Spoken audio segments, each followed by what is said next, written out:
Gold trusted gold buyers మీరు తాకట్టు పెట్టిన బంగారాన్ని విడిపించి ఈ రోజు ఉన్న మార్కెట్ ధరకు కొనబడను.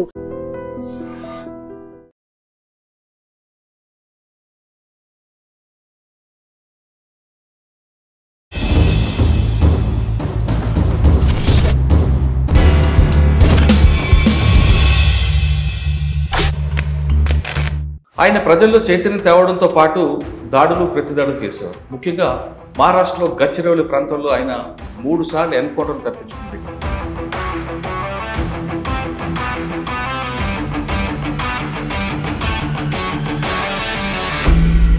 అనారోగ్య సమస్యలతోనూ లేదా ఆపరేషన్ గగారుకు భయపడి కొంతమంది జనజీవన శ్రమంలోకి వచ్చారు. ఆ విధంగా వచ్చిన వారిని పరిచయం చేసే ఈ కార్యక్రమంలో ఈరోజు మన గెస్ట్ బండి ప్రకాష్ గారు, రియాజ్ ప్రభాస్.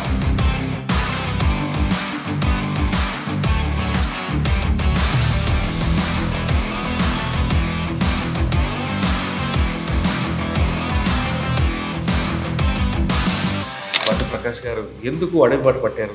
మంచి సింగరేణి కార్మికులు చక్కగా కార్మికుడిగా పనిచేస్తారు. పార్టీలోకి వెళ్ళడానికి ప్రధాన కారణం ఏంటంటే మా సింగరేణి ప్రాంతంలో గుండాయిజం బాగుంటుంది, బాధితుల జులుం కూడా ఉంటుంది.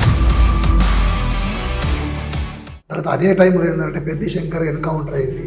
ఆ నక్సలైట్లు అని అంటే కొంత ఇన్స్పైర్. సింగరేణిలో పీపుల్స్ వార్ పార్టీ వీటీ అబ్రహం మీద యాక్షన్ చేసింది. దాన్ని నేనే చేసిన అని చెప్పి పెద్ద ప్రచారం అయింది. ఆ కేసులో ఉన్న వాళ్ళు ఎవ్వరికీ సంబంధం లేదు. నా కోసమే పోలీసు వాళ్ళు తిరగడంతో నేను ఖమ్మం వెళ్ళిన. అక్కడ ఉండి అక్కడ పనిచేస్తున్న క్రమంలో అక్కడ అరెస్ట్ అయ్యారు. అరెస్ట్ అయ్యి జైలుకి వెళ్ళి అందరం ఒక సబ్జెక్ట్లో ఉన్న తర్వాత మాకు ఒక అవకాశం వచ్చింది. సబ్జెక్ట్కి వెళ్ళి పారిపోయినాం. ఎలా పారిపోయినాం? అసలు అంత ఈజీ కాదే. అంటే గోడ దూకి పాడిపోవడం కాదు, గోడ కొట్టలేదు, తలుపు తీసుకొని. అంటే అక్కడ కాంట్రాక్ట్ సిస్టమ్ ద్వారా అన్నం వస్తుంది అన్నట్టు. అది సాయంత్రం వచ్చేదాకా ఆపుకొని అన్నం తిని అది బయటికి ఇవ్వడానికి కోసం తలుపు తీస్తారు కదా, అప్పుడు వాళ్ళని మేమే పట్టుకొని 2 తుపాకులు తీసుకొని వెళ్ళిపోయాం. ఆ చర్చలు అనేది పార్టీకి నష్టం జరిగిందా లాభం జరిగిందా? జనరల్గా ఏంటంటే రాజకీయంగా మేమే విన్ అయినాం. ఎందుకు అనుకున్నప్పుడు ఏంటంటే చర్చలు చేసినప్పుడు భూ సమస్య వచ్చినప్పుడు దాన్ని పరిష్కరించడం సాధ్యం కాదు కనుక చర్చలు ఫెయిల్ అవుతాయి. చర్చలు విప్లవం అనుకోవచ్చు, సఫలం అనుకోవచ్చు. మనం విఫలం అయినాయి. చర్చల పేరు మీద మా కామ్రేడ్స్ మానాల్లో నిజామాబాద్ జిల్లాలో విషం పెట్టి చంపేసి సభ్యులు కూడా చనిపోయారు. దాంతోనే మేము చర్చల నుంచి వైద్యులు. మహారాష్ట్రలో జరిగిన 2 ఎన్కౌంటర్లు తప్పించుకోవడం అంటే నేను తప్పించుకోవడం కాదు. అక్కడున్న దళము, గ్రామస్తులు, మేమున్న పిఎల్ ఉంటుంది కదా, ఆ సభ్యులు కూడా ఫైరింగ్ చేసుకుంటూనే వచ్చినాం. ఫైరింగ్ చేయకపోతే తప్పించుకోవడం సాధ్యం కాదు. ఇప్పుడున్న పరిస్థితి వేరు, అప్పుడున్న పరిస్థితి వేరు. ఇప్పుడు ఒకసారి ఫైరింగ్ ఏంటంటే వెళ్ళడం అనుకున్నప్పుడు ఏంటంటే చాలా కష్టం. ప్రభుత్వం పిలిచింది కాబట్టి వచ్చారు. మా ఆరోగ్యాలు బాగలేవు. ఇది లొంగుబాటు అని కూడా అనట్లేదు. అన్నీ సక్రమంగా ఉండి ప్రాణభయంతో ఆయుధాలు పట్టుకొని తల వంచిన వాళ్ళు లొంగుబాటు అని మేము అనుకుంటున్నాం. ఎందుకంటే ద్రోహం. కానీ మేము అనారోగ్యంతో ఉండి పార్టీ పర్మిషన్తో కానీ ఈరోజు బహిరంగంగా చట్టబద్ధంగా ప్రజల పోరాటంలో భాగస్వామ్యం అనుకుంటాను. పార్టీలుగా 2గా విభేదాలు వచ్చాయని సోనుజీ ఒకటి, దేవ్జీ ఒకటి. వాస్తవం కాదు? వాస్తవమే. అయితే సోను పోయిండు, పోతే పోనీయండి. కానీ సోను చేసిన పని ఏంటిది? ఆయుధాలు ఎత్తుకెళ్ళాడు, మనసును ఆర్గనైజేషన్ చేసి తీసుకెళ్ళాడు. తను పోయి నేనైతే సాయుధ పోరాటాన్ని విరమించుకున్నా, నేను త్యాగానికి సిద్ధంగా లేను, ప్రజల కోసం బహిరంగంగా పనిచేస్తా, ఎవరైనా వచ్చేవాళ్ళు ఉంటే రండి అంటే అయిపోతుంది. హిడ్మా ఎప్పుడైనా మీరు కలిసారా? హిడ్మా నేను 3 years అవుతుంది నేను కలవక. ఎక్కడుంటారు ఎక్కువ? హిడ్మాల్ అంటేనే అక్కడ ఉన్న వాళ్ళందరికీ నమ్మకం. ఎందుకనంటే అతను అక్కడ పుట్టి పెరిగిన వ్యక్తి కనుక అతను చూస్తూనే ఉన్నారు. అతన్ని పిలిపిస్తే చాలామంది మళ్ళీ పిఎల్జే సభ్యులుగా వస్తారు. అతనికి ఆ శక్తి ఉంది. మన వైపు నుంచి ఎవరున్నారు ఇక్కడ? మన వైపు నుంచి దామోదర్ ఉన్నారు కదా. బడే చెప్పారు. 40 సంవత్సరాలు మీకు అడవి కాపాడింది కదా, అడవి నుంచి బయటకు వస్తున్నప్పుడు బాధ అనిపించింది కదా, వాళ్ళు విడిచిపడి? చాలా బాధ అనిపించి ఏడవడం ఒకటే తక్కువ, కానీ తప్పది. ఎందుకంటే నేను ఒక్కడిని అక్కడ ఉంటే నా 10 మంది టీము నన్ను కాపాడడానికి ఉంటుంది. ప్రతిసారి ఇన్ని రోజులు వాళ్ళు కంటికి రెప్పలా కాపాడేది. కానీ నా ఒక్కరిని కాపాడడం కోసం వాళ్ళు చనిపోతారు, నేను చనిపోతాను.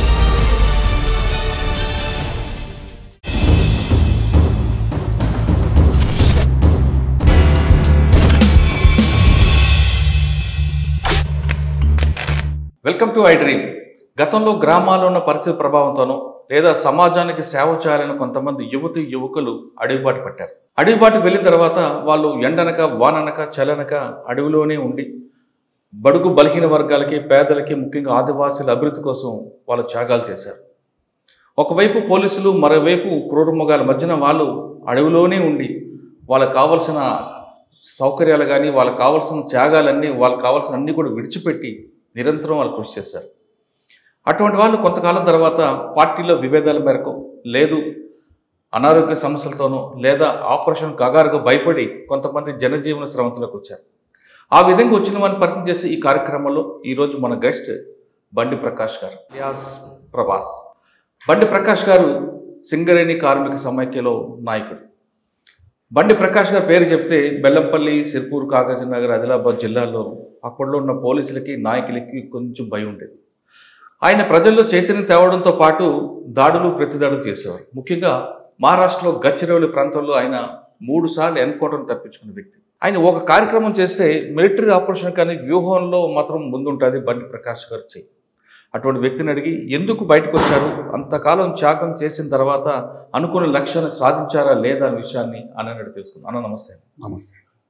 ముందుగా మీరు దాదాపు 40 సంవత్సరాలు, అంటే 15 సంవత్సరాల జైలు జీవితం కాకుండా మిగతా 25 సంవత్సరాల్లో అజ్ఞాతలో ఉండి 40 సంవత్సరాల నుంచి ఈ రోజుకి జనజీవనంలోకి వచ్చినందుకు మీకు నేను చాలా సంతోషంగా స్వాగతం చెబుతున్నాను. మీరు చేసిన త్యాగాలకి ఎవరు దానికి విలువ కట్టలేరు, దానికి చరిత్రలో నిలిచిపోతుంది. దానికి ఇంత, ఇలా, అలా అని ఉండదు. అటువంటి మీరు మీ వ్యక్తిగత అవసరాలు కానీ, మీకున్న అమ్మా నాన్న సంబంధం, రక్త సంబంధం కానీ విడిచిపెట్టి కేవలం వర్గ సంబంధమే ముఖ్యమని భావించే మీలాంటి వాళ్ళందరూ కూడా మీరు చేసిన త్యాగాల ఫలితమే ఈరోజు ప్రభుత్వాల కిందకు వచ్చే అనే విషయంలో మాత్రం ఎలాంటి డౌటే లేదు. అలాంటి వారు మీరు దాదాపు 40 సంవత్సరాలు ఉండి 15 సంవత్సరాల జైలు జీవితం గడిపిన మీరు కొంతకాలం బయటకు వచ్చారు. అది 2004 చర్చల సమయంలో. అప్పుడు ఏం జరిగింది? తర్వాత చర్చలు జరిగిన టైంలో మనకి ప్రభుత్వానికి నష్టం జరిగిందా, లేదా పార్టీకి లాభం జరిగిందా, లేదా పార్టీకి నష్టం జరిగిందా, ప్రభుత్వానికి లాభం జరిగిందా, ఇవన్నీ బ్యారేజ్ చేసుకుని మీరు గచ్చిరోజుల్లో 3 ఎన్కౌంటర్లు ఎలా తప్పించుకున్నారు, 15 సంవత్సరాల జైలు జీవితం ఎలా జరిగింది, ఇప్పుడు ఎందుకు రావాల్సి వచ్చింది?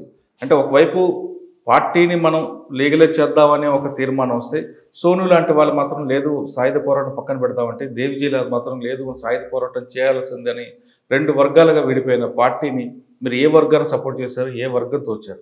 అన్నిటికన్నా ఇంపార్టెంట్, ఇటీవల కాలం వస్తున్న నాయకులందరూ కూడా తుపాకులతోని మిగతా వాళ్ళతో వస్తుంటే మీరుని కొల్లూరు ప్రసాదరావు గారు సింపుల్గా ఎదురు వచ్చి డీజీ గారు సరౌండ్ వెనక వ్యూహం ఏముందనుకోవచ్చా?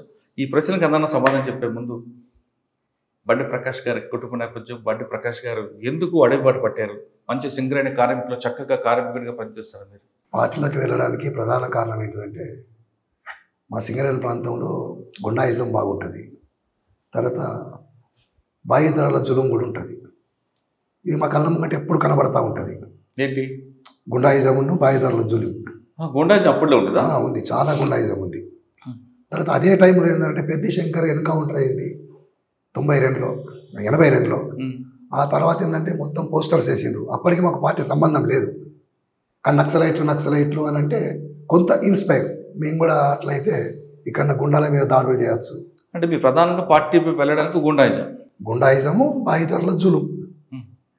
అయితే ప్రేరణ మాత్రం పెద్ద శంకర్, గజ్జల గంగారం యొక్క అమరత్వమే. ఆ రెండింటితో ప్రేరణ చెంది మేము పార్టీలోకి పోవాలని చెప్పి వెళ్ళడం జరిగింది. అంటే ఏ సంవత్సరం వెళ్ళారండి? నేను 84లో సిరిపూర్ దళంలోకి వెళ్ళాను. ఇదే కొల్లూరు ప్రసాదరావు గారు కమాండర్గా ఉన్నాడు, నేను దళ సభ్యుడిగా పోయినాను. అని పార్టీలోకి వెళ్తున్నప్పుడు మీరు ఒక కుటుంబం, అమ్మ, నాన్న, భార్య, పిల్లలు ఎంత ఉండదు కదా, పార్టీకి వెళ్తామని విషయం చెప్పి వెళ్ళారా? లేదు ఆ భావజాలకు, లేదో ఆ గుండాయిజాన్ని అరికట్టాలనో, తుపాకీ పట్టుకోవాలనో దీంతో వెళ్ళారా? నేను భావజాలంతోనే వెళ్ళిన, ఇంట్లో ఎవరికి చెప్పలేదు. పార్టీలోకి వెళ్ళాలి, ప్రజల కోసం పనిచేయాలి అనే ఉద్దేశంతో పోవడం జరిగింది. కానీ వెళ్ళారు, కానీ మన కుటుంబాన్ని పక్కన పెట్టి వాళ్ళకి వేధింపులు గురి చేస్తున్న విధంగా ఉంచి వెళ్ళడం ఎంతవరకు భావించవచ్చు? ఇప్పుడు సమాజం మారితే మన కుటుంబం కూడా మారుతుంది కదా. ముందు సమాజ మార్పు కోసం పోరాడాల్సిన అవసరం ఉంది. అందుకే పార్టీలోకి పోవడం జరిగింది. అప్పుడు బాధ్యత ఎవరు మీకు? కొల్లూరు ప్రసాదరావు, చంద్రన్న? కమాండర్ చంద్రన్నే. ఎంతకాలం ఉన్నారు? ఎక్కడికి మీ ప్రయాణం ఎలా కొనసాగింది? అంటే సిర్పూర్ నుండి అబూజ్మాట్ వరకు మీ ప్రయాణం ఎలా జరిగింది, మీ జర్నీ చెప్పండి. నేను సిరిపూర్లో వెళ్ళిన తర్వాత కొంత నాకు వెదరు అవన్నీ ప్రాబ్లం అయ్యి నేను మళ్ళీ ఒక 4 నెలల తర్వాత బయటికి రావడం జరిగింది. ఎందుకు?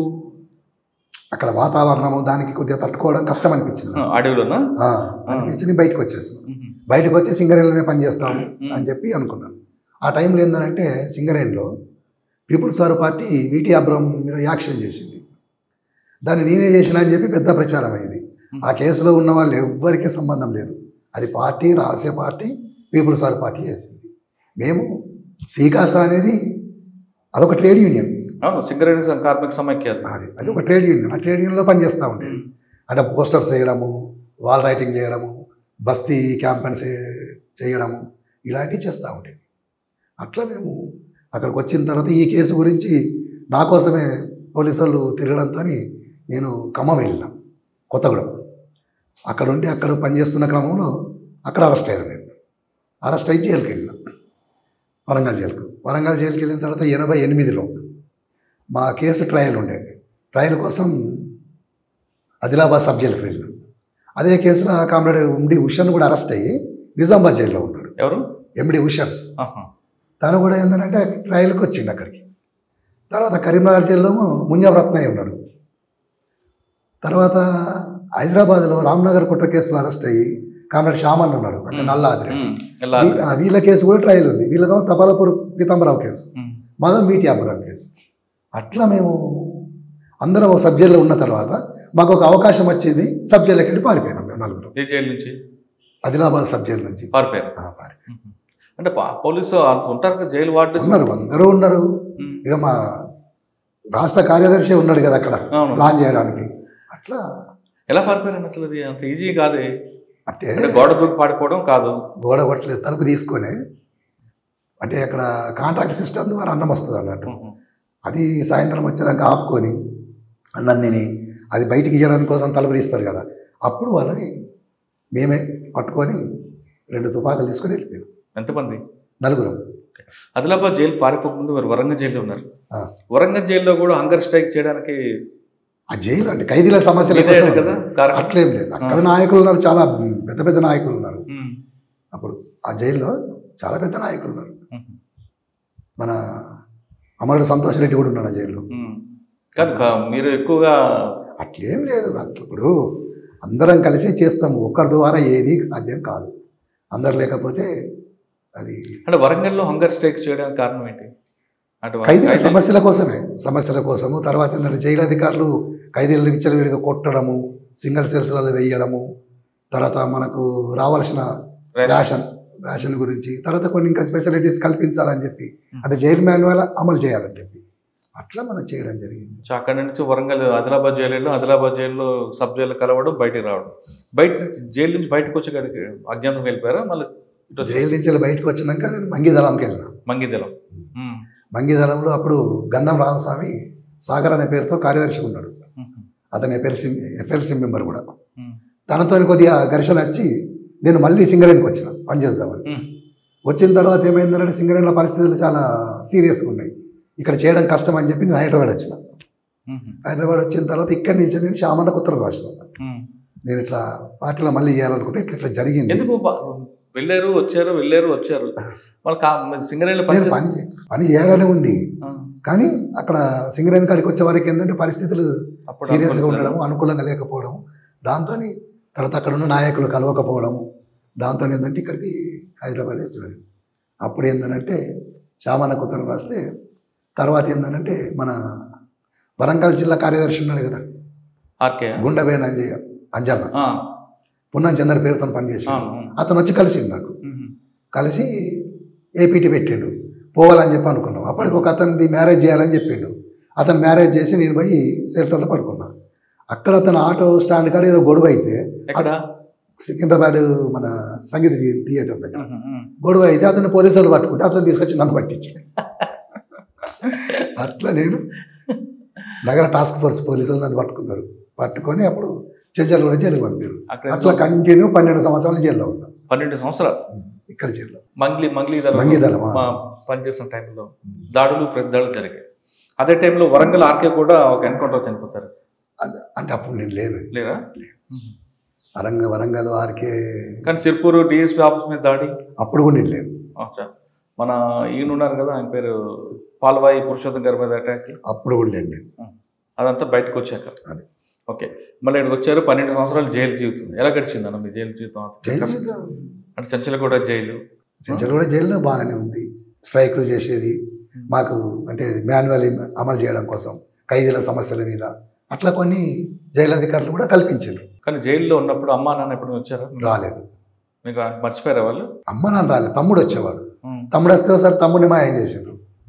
అట్లా ఇక అతను కూడా రావడం బంద్ అయిపోయింది తర్వాత. అయ్యో, ఎప్పుడైనా అనిపించింది జైల్లో నేను ఎందుకు వచ్చాను, లక్ష్యం ఏంటి, అట్లేం తీసుకున్నారు దారి ఎటు వెళ్తుంది అని? జైల్లోకి వెళ్ళి ఎప్పుడు బయటికి వెళ్తా, ఎప్పుడు ప్రజల కోసం పనిచేయాలి, ఎప్పుడు అడవిలోకి వెళ్ళాలి, ఇదే ఆలోచన తప్ప ఇంక వేరే ఏం లేదు. అంటే జైల్లో ఉదయం 6 గంటల నుంచి సాయంత్రం 6 గంటల వరకు ఈ ఆలోచన ఉంటుంది అన్న. కాదని నేను మన లక్ష్యం వైపు వెళ్తుంది. కానీ 6 గంటలకి లాకప్ అయిన తర్వాత మనకి గతం చదువుకోవడము, వార్తలు వినడము, ప్రొద్దున లేవగానే లాకప్ తీయగానే బయటకు వస్తాం. బయటకు వచ్చి ప్రేయర్ చేస్తాం.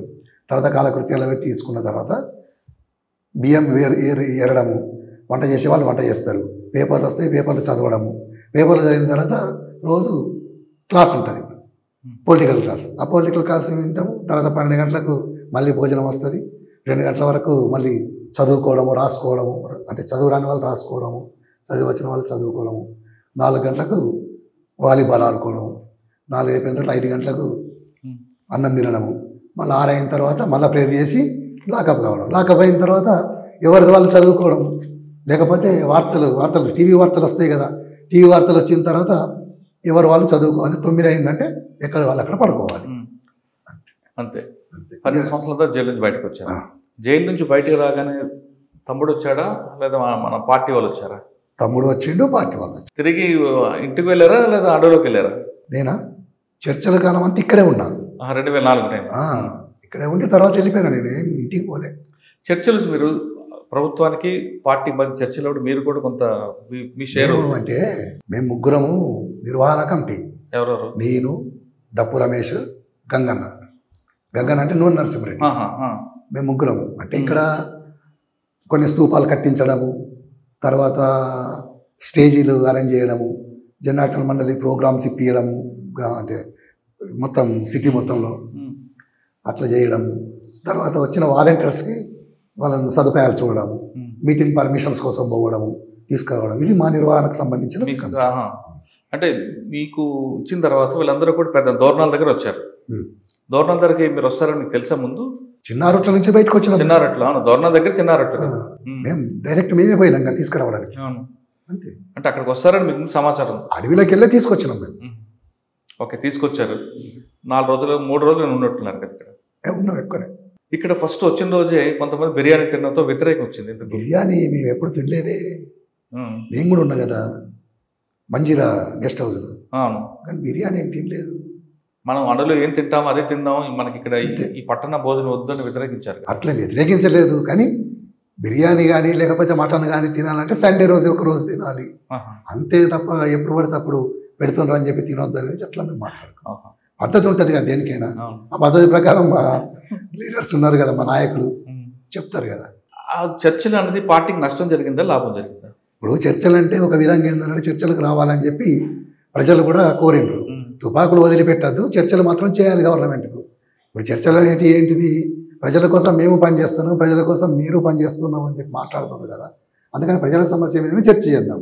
అట్లా చర్చలు అనేటివి నడుస్తున్న క్రమంలో జనరల్గా ఏంటంటే రాజకీయంగా మేమే విన్ అయినాం. ఎందుకు అనుకున్నప్పుడు ఏంటంటే ఎప్పుడు కూడా ఏ రాజ్యమైనా కూడా, అంటే ఏ ప్రభుత్వమైనా చర్చలు చేసినప్పుడు భూ సమస్య వచ్చినప్పుడు దాన్ని పరిష్కరించడం సాధ్యం కాదు కనుక చర్చలు ఫెయిల్ అవుతాయి. అంతే, అదే జరిగింది. అప్పుడు అంటే చర్చలు విఫలమే అనుకోవచ్చా, సఫలం అనుకోవచ్చా? మనం విఫలమే అయినాయి. చర్చల పేరు మీద మా కామ్రేడ్స్ మానాల్లో నిజామాబాద్ జిల్లాలో విషం పెట్టి చంపేసిండ్రు. మొత్తం డీసీ మెంబర్లతో సహా కమాండర్లు సభ్యులు కూడా చనిపోయారు. దాంతోనే మేము చర్చల నుంచి వైదొలిగినాం. చర్చల కాలంలో పద్ధతి అట్లా చేయద్దు కదా, సీజ్ ఫైర్ కదా, మొత్తం కాల్పుల విరమణ లెక్కనే ఉన్నప్పుడు అట్నే ఉండాలి కదా పద్ధతి ప్రకారం. కానీ వాళ్ళు నిజామాబాద్లో జైల్లో కాదు, నిజామాబాద్ దగ్గర మానాలి అనుకుంటారు కదా మీరు చెప్పేది, అదేనా? అదే విషయం పెట్టి చంపేసింది. అది ఆరోపణ నిజం అంటారా? నిజమే, అబద్ధం. అబద్ధం ఏదో చెప్తాం. అంతమంది ఇప్పుడు చర్చలు జరుగుతున్న క్రమంలో మేమేం అంటే పోలీసుల మీద దాడులు చేయం కదా. అంతమంది డీసీ కమాండర్స్ సభ్యులు అందరూ చనిపోయారు. అంటే ఒకవైపు మీరన్నారు, ఒకవైపు చర్చల సమయంలోనే నల్లమల్ల ప్రాంతంలో మీరు ప్రభుత్వ ఆస్తులు కూడా దగ్ధం చేశారు కదా. చేయలేదు. ఎక్స్చేంజ్ ఉంటుంది, ఒక ఎస్ఐని మర్డర్ చంపలేదు. అదంతా తప్పుడు ఆరోపణలు, అది తప్పుడు ప్రచారమే. చర్చల వల్ల మనకు నష్టం జరిగిందంటారు పార్టీకి. అంటే చర్చలలో రాజకీయంగా విన్ అయినాం, అది కాకపోతే ఏంటంటే మిలిటరీ పరంగా నష్టం జరిగింది మాకు. స్ట్రెంగ్త్ అయ్యారు కదా, మిలిటరీ పరంగా స్ట్రెంగ్త్ అయ్యారు కదా మీరు. గ్రామాల్లోకి వచ్చారు. గ్రామాల్లోకి వచ్చినాము, ప్రజల్ని కలవడము, ప్రజలతో సంబంధాలు ఏర్పాటు చేసుకోవడము, నిర్మాణాలు చేయడం ఇలాంటివి చేసినాం. కానీ మేము మిలిటరీ పరంగా ఏమైందంటే దాళ్ళకు సంబంధించి ముందు ప్రిపేర్ కాలేదు. ఎందుకంటే ఎప్పుడైనా కూడా రాజ్యం ఏం చేస్తుంది, చర్చలు అయిపోయిన వెంటనే దాడి చేస్తుంది. ఆ దాడి తిరిగి తిప్పి కొట్టడం కోసం అట్లా మేము చేయలేకపోయినాం అన్నట్టు, అట్లా నష్టపోయినాం. చర్చల వల్ల రాజకీయంగా లబ్ధి పొందాం కానీ మిలిటరీ పరంగా నష్టపోయారు పార్టీ. తర్వాత మీ ప్రయాణం అక్కడి వరకు వెళ్ళింది? తెలంగాణకి వెళ్ళినాం, దండకారణ్యం పోయినాం. ఇలా ఆదిలాబాద్, చంద్రాపూర్, గచ్చిరోడ్ మీద వెళ్ళారా? లేదు, చెర్ల నుంచి పూసుగొప్ప నుంచి వెళ్ళి పూజారి కాంకేరు అక్కడికి పోయి మన జంపన్నం కలిసిన. అప్పుడు జంపన్న స్టేట్ కార్యదర్శి కదా, జంపన్నం కలిసిన. ఆ తర్వాత వాళ్ళు మీటింగ్ చేసుకున్నారు, నన్ను ఆదిలాబాద్కి బదిలీ చేసింది. ఆదిలాబాద్కి మళ్ళీ చంద్రన్న ఉన్నాడు, చంద్రన్న మేమందరం ఇక ఆదిలాబాద్కు. ఓకే, ఆదిలాబాద్లోకి అప్పటికే మీకు సుధాకర్ అలియా సత్వాజీ కూడా ఉన్నట్టున్నారు కదా. సత్వాజీ సుధాకర్ లేడు లేదా ఆదిలాబాద్లో లేడు. ఆయన డీకేలో ఎస్ఎంసీ మెంబర్ కదా, మిలిటరీ. సార్, ఆదిలాబాద్కి వచ్చాక మీ కార్యక్రమాలు?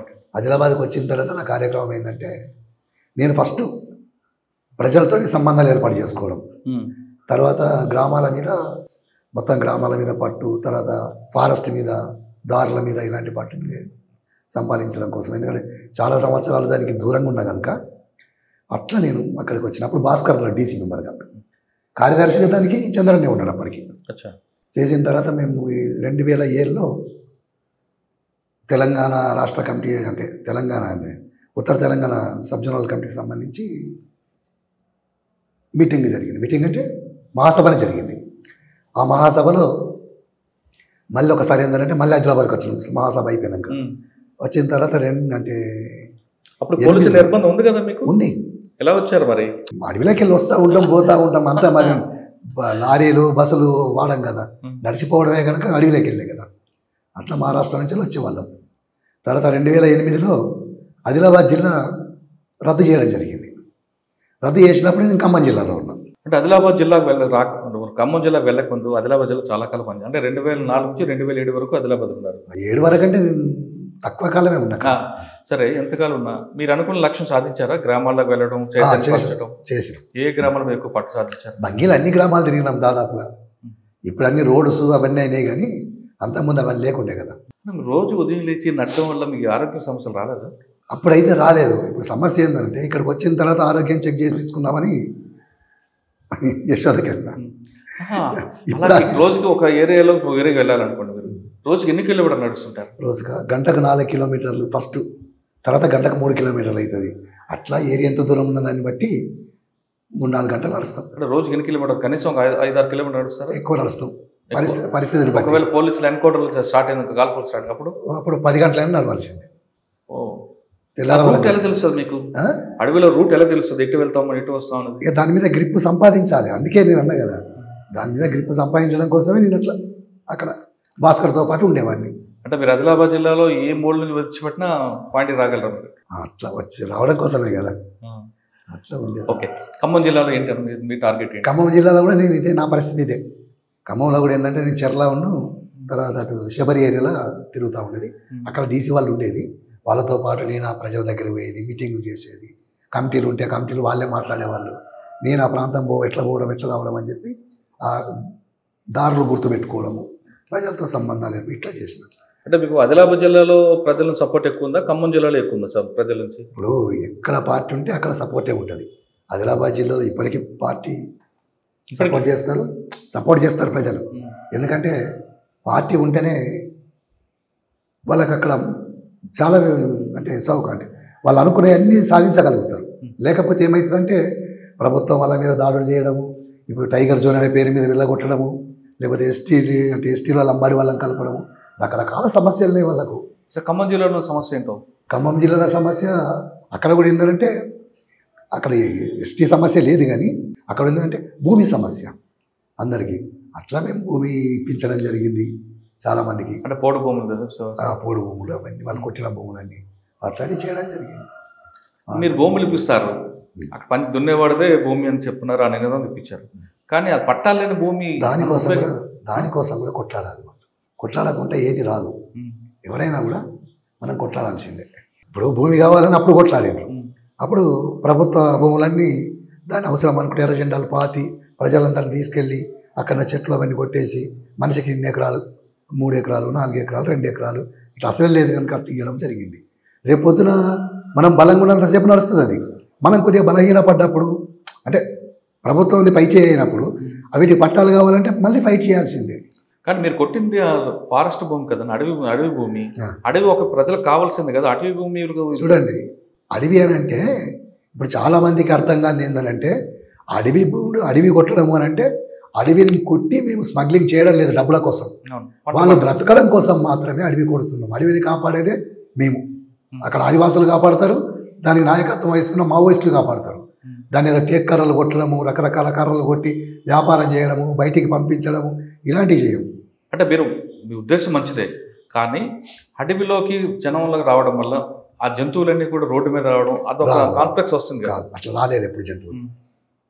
ఇప్పుడు అడవిలోకి ఉండాల్సిన జంతువులు రోడ్డు మీద గ్రామాలకు ఎందుకు వస్తున్నాయంటే జనం వెళ్ళి అక్కడ పంట చేయడం బట్టి అవి ఉనికిని కోసం లేదా ఆకలి కోసం ఇటు వస్తున్నాయి కదా. లేవు. ఇప్పుడు ఆదిలాబాద్ జిల్లా ఉంది ఉదాహరణకు. ఇప్పుడు ఆదిలాబాద్ జిల్లాలో మేము బలహీనంగానే ఉన్నాం.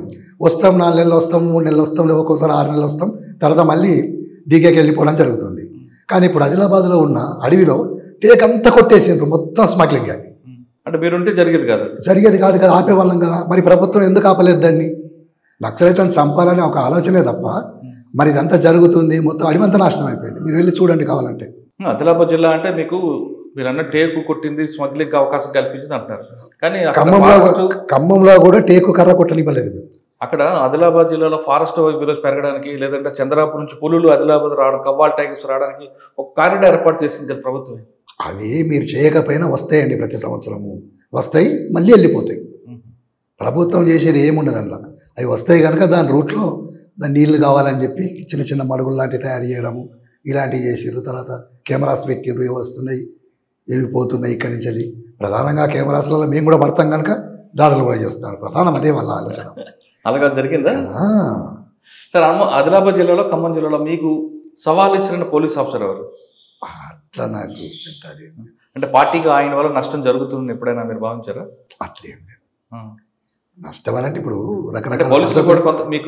రకరకాల పద్ధతులలో ప్రజల్ని చైతన్యపరుస్తారు. వాళ్ళు కూడా అవి మీకు అంటే ప్రభుత్వ పథకాలు వస్తాయి, నక్సలైట్లు పోతే రావు, అందుకని మీరు పోవద్దు అక్కడికి. మీ అంటే వీళ్ళు దాన్ని ఏమంటారు, సిఆర్పిఎఫ్ వాళ్ళు కూడా ప్రోగ్రామ్స్ తీసుకొని బట్టలు పంచి పెడతారు, తర్వాత గిన్నెలు పంచి పెడతారు, రకరకాలవి పంచి పెడతా ఉంటారు. అంటే మేము మంచి పని చేస్తున్నామని. కానీ మంచి పని చేసేది ఏం లేదు. అంటే వీయడం మంచిదే కావచ్చు, కానీ వాళ్ళు అట్లా చేసి అక్కడి నుంచి ఆ భూములకి వెళ్ళగొట్టడమే, ఇంకేముండదు చివరికి. సరే, అటువంటి పథకాల వల్ల కొంతమంది యువత పార్టీ వైపు రాలేదు అన్నదానికి వాస్తవం కాదు. అట్లేం కాదు, అట్లా మనం చెప్పలేము. కానీ మీరు చాలా కాలం చూశారు కదా, ఒకప్పుడు పార్టీలోకి వచ్చేవాళ్ళు చదువుకునే వాళ్ళు, సమాజ స్పృహ ఉన్న వాళ్ళు వచ్చేవారు. అటువంటి నాలెడ్జ్ ఉన్న వాళ్ళు క్రమేపీ తగ్గిపోతున్న కారణం అనుకోవచ్చు. కారణం ఏంటంటే పట్టణాలలో ఆర్గనైజేషన్ లేదు, బలహీనపడ్డది. మొత్తానికి లేదు, బలహీనపడడం అనే దానికంటే మొత్తానికి లేదు. తర్వాత మైదాన ప్రాంతాల్లో కూడా బలంగా లేము. దాంతో ఏమైందంటే మొత్తం అడవి ప్రాంతానికి నెట్టబడి ఆదివాసులలో బలంగా ఉండగలేదు. అందుకని బయట నుండి రాకపోవడం అనేది కూడా పెద్ద సమస్య. అది అంటే మైదాన ప్రాంతంలో, పట్టణ ప్రాంతాల్లో ఆర్గనైజేషన్ లేకపోవడం కారణం ఏంటి? నిర్బంధం ద్వారా అట్లా జరిగింది. నిర్బంధం అనుకోవచ్చా, లేదంటే కుల సంఘాలు రావడం, తర్వాత ప్రజలు చైతన్యవంతులు రావడం, లేదా సమాజంలో వచ్చిన మార్పులు మీరు గమనించుకోవడం అనుకోవచ్చు? అట్లా కాదు, నిర్బంధం ఒకటి ప్రధానంగా, తర్వాత కుల సంఘాలను కూడా అవి కూడా కొంత కారణమే. కానీ అదొకటే కాకుండా మీరు ఎంచుకున్న లైన్ సమాజంలో ఇప్పుడు మీరు మైదాన ప్రాంతానికి, అటవీ ప్రాంతానికి, గ్రామీణ ప్రాంతం 3 ప్రాంతాలు విభజించండి. అటవీ ప్రాంతంలోని సమస్యను మీరు గొంతెత్తుతున్నారు కాబట్టి ప్రజలు మీకు సపోర్ట్ చేస్తున్నారు. కానీ గ్రామీణ ప్రాంతంలో ఆ సమస్యలు వేరే సమస్యలు, మైదాన ప్రాంతం తీసుకుంటే సమస్య ఇంకో రూపంలో ఉంది. అది అది గుర్తించడంలో మీరు విఫలమయ్యారనుకోవచ్చు కదా. అంటే అక్కడ ఆర్గనైజేషన్ చేయడానికే మా వాళ్ళు ప్రత్యేకంగా లేరు. గుర్తించడం అని కాకుండా అక్కడి నుంచి ఆ నిర్బంధ పరిస్థితులలో మొత్తానికి ఖాళీ చేసిన పరిస్థితి ఏర్పడ్డది. అట్లా అక్కడే ఉంటే స్థానికంగా ఉంటేనేమో వాటిని గుర్తించగలుగుతాం, దానికి అనుగుణంగా ఎత్తుగడలు రూపొందించగలుగుతాం. కానీ అక్కడి నుంచి వెళ్ళి మొత్తానికి వెళ్ళిపోవడం జరిగింది కనుక అది సమస్య. అంటే నిర్బంధం అంటారు. నిర్బంధమే. అంతే, నిర్బంధం ఉండి కూడా మన పార్టీ పనిచేయాలి కదా. చెయ్యాలి కానీ నీకు మొదటి నుంచి ఆలోచన ఉండి అక్కడి నుంచి వెళ్ళి రిక్రూట్ వచ్చినప్పుడు యువత చదువుకున్న వాళ్ళు కావచ్చు, లేకపోతే కార్మిక వర్గం నుంచి కావచ్చు, మధ్యతరగతి నుంచి వస్తే మనం అక్కడ చేయడానికి ప్రయత్నం చేస్తాం. కానీ అది ఆ రిక్రూట్ తగ్గింది లేదు. అది మీరు అనుకుంటున్నారు. కానీ మీ మీ జనరేషన్లో అంటే మీ తరంలో వాళ్ళందరూ కూడా సమాజ స్పృహతో వచ్చిన వాళ్ళు, ఇప్పుడు వస్తున్న వాళ్ళు స్వార్థంతో వచ్చిన వాళ్ళు ఉన్నారు. అది మీరు కనిపెట్టారా లేదా? స్వార్థంతో వస్తే ఎంతకాలం ఉంటారండి?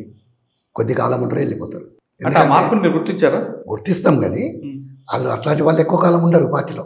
దానికే కదా ఇప్పుడు మీరు అంటే అనుకోండి, కొన్ని సంవత్సరాల పాటుగా అడవిలో ఉన్నారు, తిండి లేదు, తిప్పలు లేకుండా నడిచి ఉంటుంది. ఇప్పుడు యువత అలా లేదు. వాళ్ళకి డ్రగ్స్కి వేరే వేరే విలాసాలకు అలవాటు పడ్డారు. సెల్ ఫోన్ ఉండాలి, కరెంట్ ఉండాలి, ఏసీలు ఉండాలి. ఇటువంటి మారుతున్న జనరేషన్కి అందరూ కదా కొంతమంది, మీకు వాళ్ళు ఎందుకు రక్త సంబంధం కన్నా వర్గ సంబంధం గొప్పదని నమ్ముతారు అనుకుంటున్నారు? ఇప్పుడు దాన్ని వర్గ సంబంధం మీ తరం వేరేనా? మీ తరం త్యాగాలు చేశారు. మా తరం అయినా ఇప్పుడైనా కూడా త్యాగం చేయాల్సింది ఎవరైనా చేయాల్సి, లేకపోతే ఈ సమాజం అయితే మారదు. ఈ సమాజం మారాలి, అందరూ సమానంగా బ్రతకాలి అనుకున్నప్పుడు ఈ సమాజ మార్పు కోసం కొట్లాడాల్సిందే. మీరు చెప్పింది కరెక్టే. కానీ అటువంటి స్వార్థపరం ఉంది కదా ఇప్పుడు. ఉంటుంది. ఇప్పుడు స్వార్థాన్ని పెంచి పోషించేదే ఈ రాజ్యం పెంచి పోషిస్తుంది. అట్లా ప్రజలు అంటే అట్లున్న యువతను కూడా అదే అటువైపే మలుస్తుంది. దానికి అనుగుణంగా అంటే దానికి వ్యతిరేకిస్తూ మనం చెప్పాల్సిన అవసరం ఉంది. ఆ చెప్పడంలో మాది లోపం జరిగింది. అంటే పార్టీ కూడా గతంలో తుపాకీ పట్టుకొని ప్రజల చైతన్యపరచాలని ఎక్కడ లేదు. మనం కూడా ప్రజల చైతన్యపరచడానికి మాటల ద్వారా చేయించు, ప్రశ్నించే తత్వం చేయొచ్చు అనేది ఒక సిద్ధాంతంలో ఒక భాగం. కానీ తుపాకీ పట్టుకుంటేనే చేయాలనేది ఇక్కడ రూల్ ఉందా? అట్లా కాదు, రూల్ లేదు. కానీ మనం పనిచేస్తున్న క్రమంలో మన మీద దాడులు చేస్తారు. దాడులు చేసినప్పుడు మనం దాన్ని ఎదిరించాలన్నా లేదా? ఎదిరించాలంటే మనం కూడా వాళ్ళు కర్ర పడితే కర్ర పట్టాల్సిందే, వాళ్ళు తుపాకీ పడితే మనం తుపాకీ పట్టాల్సిందే. ఎందుకంటే ఈ రాజ్యాన్ని కాపాడడం కోసం ఒక సైన్యం ఉంది కదా, పోలీస్ వ్యవస్థ. కానీ ప్రజలకు ఓ సైన్యం అనేది లేదు కదా. అందుకే ప్రజా విముక్తి గెరిల్లా సైన్యం అనేది ఏర్పాటు చేసినాం. అనుకున్నప్పుడు దానికి వెపన్స్ అవసరమే కదా. వెపన్స్ లేకపోతే ఇప్పుడు మేమైతే జీతాలు తీసుకోవడం లేదు, ప్రజలు పెట్టింది తింటున్నాం, ప్రజల కోసమే పోరాడుతున్నాం. అవసరం అనుకుంటే వాళ్ళ కోసం చస్తున్నాం. అంతేగాని మేమైతే కిరాయి హంతకుల్లాగా అయితే పనిచేస్తున్నాం కదా.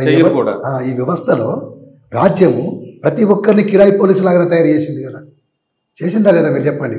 ఇప్పుడు ఒక మంచి అంటే మీరు అడిగిన కనుక నేను చెప్తున్నాను, బాధ్యత గల ఉద్యోగం, అది బాధ్యతాయుతమైన ఉద్యోగం.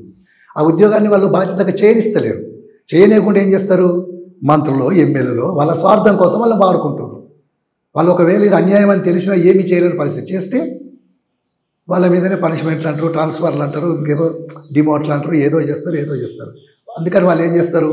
ఈ బాధలను భరించలేక రాజ్యం చెప్పినట్టు వింటారు. మేము పోలీసులను వ్యతిరేకించాలి పోరాటం. మీరు ఎప్పటికైనా నమ్ముతారా? బుల్లెట్ ద్వారా వస్తుంది అనుకుంటారా, బ్యాలెట్ ద్వారా వస్తుంది అనుకుంటారా? బ్యాలెట్ ద్వారా అయితే రాజ్యం అయితే రాదండి, అది ఫ్యాక్ట్. ఎందుకనంటే ఇప్పుడు ఈ సమాజం మారుతుంది అనేది అయితే మీకు నమ్మకం ఉందా? నాకైతే సమాజం మారుతుందని నమ్మకం ఉంది. నమ్మే వాళ్ళు నేను కూడా ఒకడిని. మీరు ఆలోచించండి. అంటే 40 సంవత్సరాల లోపల నుంచి బయటకు వచ్చారు, తిరిగారు, హైదరాబాద్ తిరిగారా? తిరగలేం కదని. ఇప్పుడు ఇదంతా అభివృద్ధి అని చెప్తున్నారు కానీ ఏమో అభివృద్ధి కాదు. అది ఎవరికి దృష్టిలో అభివృద్ధి అంటే ఏంటి? మీ దృష్టిలో అభివృద్ధి అంటే ఏంటి? అభివృద్ధి అంటే ఏంటి అంటే ప్రజలు ఎప్పుడు కూడా ప్రజలు దేనికి కూడా అంటే ఏమీ లేకుండా ఉండకుండా ఉండాలి. ప్రజలకు కావాల్సింది ఏంటంటే కడుపు నిండా తిండి కదా, ఒంటి నిండా బట్టలు, వాళ్ళు కంటి నిండా నిద్రపోవడానికి ఒక ఇల్లు. వీటితో పాటు ఏం కావాలి? వాళ్ళ పిల్లలకు విద్య కావాలి, అట్లాగే వాళ్ళ కుటుంబాలకు వైద్యం కావాలి. ఇవన్నీ ప్రజలు ఏమంటున్నారు అంటే ఇవి మాకు ఉట్టిగా ఇవ్వకండి, మేము సోమరిపోతులం కాదు, మాకేదో ఉచితాలు అవసరం లేదు, మేము సర్వ సంపదలు మా శ్రమశక్తులను సృష్టిస్తాం, దానికి సరి అయిన వేతనాలు ఇవ్వండి, మేము అనుకుంటాం. బస్ అంతే. ఆ పని చేస్తే అయిపోతుంది. ఉచితాలు ఎందుకు? ప్రజల్ని సోమరిపోతులు చేసేది ఎవరు? ఈ రాజ్యం కాదా? ఇప్పుడు మీరు చెప్పారు, ప్రశ్న గుర్తించుకున్నారు కదా సమస్య. ఆ సమస్యను మీరు ఇప్పుడు మైదాన ప్రాంతాల్లోకి వచ్చి జనజీవులో కలిసి పార్లమెంట్ ఎన్నిక తరహాలో మీరే పోటీ చేసి మీరే అటువంటి చైతన్యపరచొచ్చు కదా. ఈ సిస్టమ్ అట్లా మారదు. డైరెక్ట్ తుపాకీ తీసుకుపోయి పట్టుకుని అడుగు ఉండే కాదు డైరెక్ట్ తీసుకుపోయి ప్రధానమంత్రి పదవి ఇచ్చినా కూడా ఈ సిస్టమ్ మారది. మీరు మీలాంటి అదే మాలాంటి వాళ్ళే. పదవి మీకు ఇచ్చినా కాదు, మీరు గ్రామాల్లోకి వచ్చి ఎన్నికల్లో పోటీ చేసి ప్రజలను చైతన్యపరచొచ్చు కదా. ఇప్పుడు ప్రజల్ని చైతన్యపరచడానికి ఎన్నికల్ని పోవాల్సిన అవసరం ఏముంది? లేదు. కదా. మరి అది మీరు ఒప్పుకుంటున్నారు కదా, ఆ? మీరే ఒప్పుకుంటున్నారు కదా, ప్రజలకు చైతన్యం చైతన్యపరచాలంటే ఎన్నికలు అవసరం లేదు. అదే చైతన్యపరచాల్సిన అవసరం ఉంది. మేము ప్రజలకు రావాలనుకున్నప్పుడు ఏంటంటే కొన్ని సమస్యలని నిర్బంధము, రకరకాల పరిస్థితులు, దాన్ని అంటే ఖచ్చితంగా ప్రజల సమస్యలు ఎప్పటికప్పుడు తెలుసుకొని వెంటనే దాని పరిష్కారం కోసం పనిచేయాల్సిన అవసరం ఉంది. మేము అనేది ఏంటంటే ఈ నిర్బంధం. మీరు మాట చెప్పారు, ప్రజలకి సమస్యలు మారుతున్నాయి కాబట్టి దానికి అనుగుణంగా పనిచేయాల్సిన అవసరం ఉందంటున్నారు. ఆ లైన్ మీరు మర్చిపోయారు అనేది వాస్తవం కదా. మీరు ఎప్పుడుదో 1989 చూస్తున్నారు తప్ప ఈ శతాబ్దం మారింది, దశాబ్దాలకు వస్తున్నాం, మన 21వ శతాబ్దం దాడుతున్నాం. ఇక్కడ ఉన్న ప్రజలకు ఏం సమస్య అనేది మీరు ఐడెంటిఫై చేసి మీరు కానీ ఆ లైన్లో వెళ్ళి ఉంటే ప్రజలు ఇప్పటికీ మీకు ఆదరిస్తారు కదా. ఆదరిస్తారు. మరి ఎందుకు మర్చిపోయారు? మీరు ఎప్పుడుదో మర్చిపోలేదు. మర్చిపోయినామని ఎందుకంటారు మీరు? కానీ ఎందుకు మరి విడిచిపెట్టారు? ఎప్పటికప్పుడు మా సీసీ వాళ్ళు, పీబీ వాళ్ళు ఎప్పటికప్పుడు కూర్చొని మాట్లాడము, తీర్మానాలు చేయడము, సర్క్యులర్స్ రూపొందించడము, అవి కింది వరకు రావడము. దీంతో ఇప్పుడు అవి అమలు చేయాల్సిన కాడ కొంత అమలు కాకపోవడము. కారణం ఏందనుకున్నప్పుడు ఏంటంటే ఒకప్పుడు జనరేషన్ అయితే ఇప్పుడు లేదు. అంతా అటు అడవిలోకి వెళ్ళిన లోతాట ప్రాంతంలోకి. అక్కడున్న జనరేషన్లో మేము ఉన్నాం ఆ ప్రజలలో అనుకున్నప్పుడు ఆ ప్రజలకు అంత అంటే ఇక్కడ మైదాన ప్రాంతాల్లో ప్రజల్ని ఆర్గనైజేషన్ అంత చైతన్యం మనకు లేదు. మళ్ళీ తీసుకురావాలి కదా మీరే. అదే మేమే పెంచాలి అనుకున్నప్పుడు ఏంటంటే మేము వాళ్ళ వెంబడి ఉండి చేయాల్సిన అవసరం ఉన్నది. సరే, మీరు మైదాన ప్రాంత ప్రజలకు అనుగుణంగా చేయట్లేదు, కానీ అడవి ప్రాంతంలో ఉన్న ప్రజలకు ఏమైనా చైతన్యపరిచారా మీరు? చాలా. ఇప్పుడు మేము ఎక్కడైతే పనిచేసినామో అక్కడ మీకు ఇదంతా ఎందుకు, దక్షిణ బస్తర్లో ఎన్ని అభివృద్ధి కార్యక్రమాలు చేపట్టినామో అందరికీ తెలుసు. అక్కడ పోయి విలేకరులు చాలామంది జర్నలిస్టులు పోయి చూసిండ్రు, అన్నీ చేసిండ్రు. ఏంటో చెప్పండి. వ్యవసాయాన్ని డెవలప్ చేయించినాం కదా, జనధన సర్కార్ అన్ని జనధన సర్కార్లు ఏర్పాటు చేసినాం. ప్రజల్ని సమిష్టి వ్యవసాయం చేయిస్తాం. ఇప్పటికి కూడా ప్రజలు వాళ్ళకు వాళ్ళే 4-5 కుటుంబాలు కలిసి భూమిని దున్నుకుంటారు, అందరు కలిసి దాన్ని కోస్తారు, ఎవరిని వాళ్ళు తీసుకుంటారు. ఒకవేళ ప్రజలకు ఏదన్నా భూమి కావాలంటే కూడా వాళ్ళే అందరూ అక్కడ కంటి వాళ్ళు మాట్లాడుకుంటారు, భూమి లేని వాళ్ళకు భూమి ఇప్పిస్తారు, ఇవన్నీ చేస్తూ ఉంటారు. కానీ మీరు అనుకుంటున్నారు, కానీ అక్కడ ప్రజలు మేము విద్య అందిస్తున్నాం, వైద్యం అందిస్తున్నాం, వాళ్ళకి ప్రతి సమస్యలను మేము పరిష్కరిస్తున్నాం. జనధన సర్కారులు ముందు ప్రాథమిక దశలో బాగా అయింది, కానీ తర్వాత ఆ జనధన సర్కారు వల్లే ఆదివాసులు ఇబ్బంది పడుతున్నారు విషయం ఒకటి వచ్చింది. ఎలా అంటే ఆధార్ కార్డు వద్దన్నారు మీరు. అక్కడ మీరు స్కూల్లో చదివిస్తున్నారు 5వ క్లాస్ వరకు పిల్లలకి. 5వ క్లాస్ తర్వాత పట్టణాలకు వస్తే వాళ్ళని ప్రభుత్వం అంగీకరించట్లేదు, మళ్ళీ తిరిగి 1వ క్లాస్కి వస్తున్నారు. తర్వాత వ్యవసాయం అంటున్నారు, వ్యవసాయం నేర్పించారు మీరు, మంచిదే, కానీ ఆధునిక వ్యవసాయ పద్ధతులు నేర్పించట్లేదు. మీరు ఇంకా పురాతన పద్ధతులు ఉన్నారు, దానివల్ల ఆదివాసులకు నష్టమే జరిగింది. ఇంకా చెరువులు గొలుసుకట్టు చెరువులు అభివృద్ధి చేశారు, మంచి సంతోషం, కానీ దానికి నిల్వ ప్రాంతాలు, రిజర్వాయర్లు కట్టాలని ఆలోచన లేదు. దానికి కావాలంటే ఒక యంత్రాంగం కావాలి. ఆ యంత్రాంగం కావాలంటే మళ్ళీ మీరు ప్రభుత్వం మీద ఎందుకు కొన్ని జాగాల్లో చెక్ డ్యాములు కట్టినాం కదా, కట్టించినాం. ఇప్పుడు దక్షిణలోనే కొన్ని ప్రాంతాల్లో చెక్ డ్యాములు ఇప్పుడు చెక్ డ్యాములు కట్టియడంలో, చిన్న డ్యాములు కట్టడంలో మాకు ఎలాంటి భిన్నాభిప్రాయం లేదు. కానీ పెద్ద ప్రాజెక్టులు కడితే మాత్రం వ్యతిరేకిస్తాం. ఆధార్ కార్డు ఎందుకు వ్యతిరేకించారు? ఆధార్ కార్డు ఏం వ్యతిరేకించలేదు. ఏందో మరి ఒక్కొక్క మేమైతే రిక్రూట్ అయ్యే వాళ్ళని కూడా ఆధార్ కార్డు పట్టుకొని రావాలని చెప్తున్నాం. రేపు పొద్దున ఏదైనా అవసరం ఉంటే ఆధార్ కార్డు అవసరం ఉంటుంది, ప్రభుత్వం ఇట్లా తయారు చేసి. ఆధార్ కార్డు వద్దన్నారు, కానీ కొంతమంది ఆదివాసులు వెళ్ళి రాష్ట్రంగా కూడా తీసుకున్న సంఘటనలు ఉన్నాయి. సరే, మీరు స్కూల్లో చదివిస్తున్నారన్న ఒకటి చెప్పండి. స్కూల్లో చదివించాక పిల్లలు పెరగాలి కదా, 5వ క్లాస్ తర్వాత పట్టణం రావాలి కదా, కానీ అక్కడ వాళ్ళు యాక్సెప్ట్ చేయనప్పుడు వాళ్ళు తిరిగి 1వ క్లాస్ చదవాలంటే వాళ్ళకి ఏం ఉపయోగం? కాదు, మా దగ్గర నేర్చుకున్నారని చెప్పి ఒక కోపమో వ్యతిరేకతనో దాంతోనే వాళ్ళు అట్లా చేస్తున్నారు. కానీ వాళ్ళకున్న టాలెంట్ని బట్టి ఏ స్కూల్లో దాంట్లో వేయచ్చు కదా, ఎందుకే ఇది ప్రభుత్వం అంటే పార్టీ ఇప్పుడు శాంతి చర్చలు అంటున్నారు కదా, అది 40 సంవత్సరాలు దండకారులు చేసిన అభివృద్ధి మీద కూడా చర్చించడానికి సిద్ధం ఉందా? ఉంది, పార్టీ చర్చిస్తుంది. ఖమ్మం నుంచి ఎక్కడికి వచ్చారు మీరు? ఖమ్మం నుండి మళ్ళీ 2012లో ఆదిలాబాద్ జిల్లా కార్యదర్శిగా వచ్చిన తర్వాత 2012 నుంచి 13-14 వరకు జిల్లా కార్యదర్శిగా పనిచేసిన. ఎక్కడ? ఆదిలాబాద్లో. అప్పుడు 2 ఎన్కౌంటర్స్ అయినాయి మా మీద. ఎవరి? మంగిలం, అది కోమటి పంటల దగ్గర ఒకటి, మన అర్జున్ రోజు దగ్గర ఒకటి. అప్పుడు ఎవరికి ఏం కాలే. కానీ ఈ 14 తర్వాత ఏంటంటే అప్పటికి నా ఆరోగ్యం కొద్దిగా క్షీణించింది, సమస్య అవుతుంది నడవడానికి. కానీ లేకపోతే తిరగడానికి కానీ ఇలాంటి సమస్య అవుతుంది కనుక జిల్లా ప్లీనం జరిపి భాస్కర్ని కార్యదర్శి చేసాను. భాస్కర్ని కార్యదర్శి చేసి నేను తెలంగాణ అధికార పత్రిక ఉంది కదా ప్రజావిముక్తి, ఆ ప్రజావిముక్తి పత్రికకు బాధ్యతగా తీసుకొని అదొకటిను సింగరేణి కోల్ బెల్ట్ కమిటీ అది కార్యదర్శిగా పనిచేస్తూ నేను అప్పటి నుండి ఏంటంటే నేషనల్ పార్కులనే ఉంటాం. నేషనల్ పార్క్ అప్పుడప్పుడు మీటింగ్స్ వస్తూ ఉండేది 1 ఇయర్కి ఒకసారి. తర్వాత ఏమైందంటే 2021 నుంచి మీటింగ్స్ కూడా రావడం పని చేసిన, నడవడం చాలా సమస్య. అంటే ఇప్పుడు నేషనల్ పార్క్ మీరు రాష్ట్ర కదా, ఆదిలాబాద్ జిల్లా నుంచి నేషనల్ పార్క్ ఎన్ని కిలోమీటర్లు? ఆదిలాబాద్ నుంచి నేషనల్ పార్క్ ఎన్ని కిలోమీటర్లు? ఆదిలాబాద్ నుండి ఇలా నడుచుకొని వెళ్ళేవారా? నడుచుకొని వెళ్తాం. ఎన్ని రోజులు పట్టింది? 5 రోజులు పడుతుంది. మీకు అంటే మంచిగా నడితే 5 రోజులు పడుతుంది, కొద్దిగా స్లోగా నడితే 10 రోజులు కూడా పడుతుంది. ఇప్పుడు ఇక్కడి నుంచి వెళ్ళి ఇక పోతూనే ఉండాలి లగాతారు. ఎలాగ వెళ్ళేవారు? అడవిలోంచి ఏ గ్రామాలతో చూసుకుంటూ వెళ్ళేవారు? నడుచుకుంటే వెళ్ళాల్సింది. ఏ గ్రామాల మీద? ఇక పోతాం, ఇక గ్రామాల మీద. దాంట్లో భోజనం అది భోజనం అనుకుంటాం. మీరు మాటలోని ఎందుకు ఎక్కువగా ఉన్నారు? మాల్లో అది ఒక కేంద్రంగా చేసుకొని ఉన్నారు. దాన్ని ఏంటంటే పొలిట్ బ్యూరో ఆలోచించి, మిగతా సీసీ వాళ్ళు ఆలోచించి 2-3 కేంద్రాలు ఏర్పాటు చేయాల్సిన అవసరం ఉండే. మాడ్లో మీకు 2 రాష్ట్రాలు కలుస్తాయి. ఒకటి ఛత్తీస్గఢ్ ఎక్కువ భూభాగం ఉంటుంది, మరొకటి గచ్చిరౌలి మహారాష్ట్ర భూభాగం ఉంటుంది. ఈ 2 రాష్ట్ర పోలీసులు ఎవరి వైపు నుంచి ఎక్కువ ఒత్తిడి? ఒత్తిడా 2 వైపుల నుంచి ఒత్తిడి. మహారాష్ట్ర ఉండేదా లేదంటే మహారాష్ట్ర నుంచి కొద్దిగా ముందు నుంచి అది ఒత్తిడి ఎక్కువ ఉంటుంది. తర్వాత ఛత్తీస్గఢ్ నుంచి కూడా ఒత్తిడి. ఈ 2 రాష్ట్ర పోలీసులు ఎవరు బాగా మీకు? C60 వాళ్ళు వస్తారు కదా మహారాష్ట్ర నుంచి వెళ్ళి. ఇక్కడికి వచ్చే వరకు DRG ఫోర్స్, తర్వాత కోయా కమాండోస్ అని చెప్పి, ఇంకేదో బస్తరు బెటాలియం అని చెప్పి, అలా రకరకాల నుంచి C60 వాళ్ళు వస్తారు. అది ఇక్కడ మన ఇంతకుముందు గ్రామం సెట్ ఉన్నాం, అది కూడా అక్కడ అట్లా. మహారాష్ట్రలో జరిగిన 2 ఎన్కౌంటర్ ఎలా తప్పించుకున్నారు? తప్పించుకోవడం అంటే నేను తప్పించుకోవడం కాదు, అక్కడ ఉన్న దళము లేకపోతే అక్కడ ఉన్న పిఏ. ఏం జరిగింది ఒక్కటి చెప్పండి. ఇప్పుడు మేము అక్కడ ఉన్నట్టు ఎవరు ఎక్కడున్నారు? మేమా ఎక్కడున్నావు మొత్తానికి అయితే ఉన్నాం. కానీ నేను ఉదయం జరిగింది, సాయంత్రం అదే మధ్యాహ్నం జరిగింది.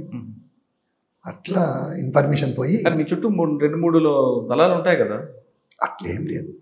ఇప్పుడు ఏదన్నా అంటే ఏదైనా మీటింగ్ జరుగుతుంది అనుకున్నప్పుడు అవుటర్ పెడతాం. ఇప్పుడు మీటింగ్ కాకుండా దళమే ఉందనుకో, ఊర్లకు పోవడం, మీటింగ్ వేయడము, రావడము అని అనుకున్నప్పుడు ఒకటే దళం కనుక ఒకటే సెంట్రీ ఉంటుంది, దానికి అవుటర్ పెట్టాల్సిన అవసరం లేదు. అట్లా చేసేవాళ్ళం. అంటే మీకు అక్కడ 2 సార్లు తప్పించుకోవడానికి గ్రామస్తులు అంటే మేమున్న పిఎల్ ఉంటుంది కదా, ఆ సభ్యులు కూడా ఫైరింగ్ చేసుకుంటూనే వచ్చినాం. ఫైరింగ్ చేయకపోతే తప్పించుకోవడం సాధ్యం కాదు కదా. ఇప్పుడున్న పరిస్థితి వేరు, అప్పుడున్న పరిస్థితి వేరు.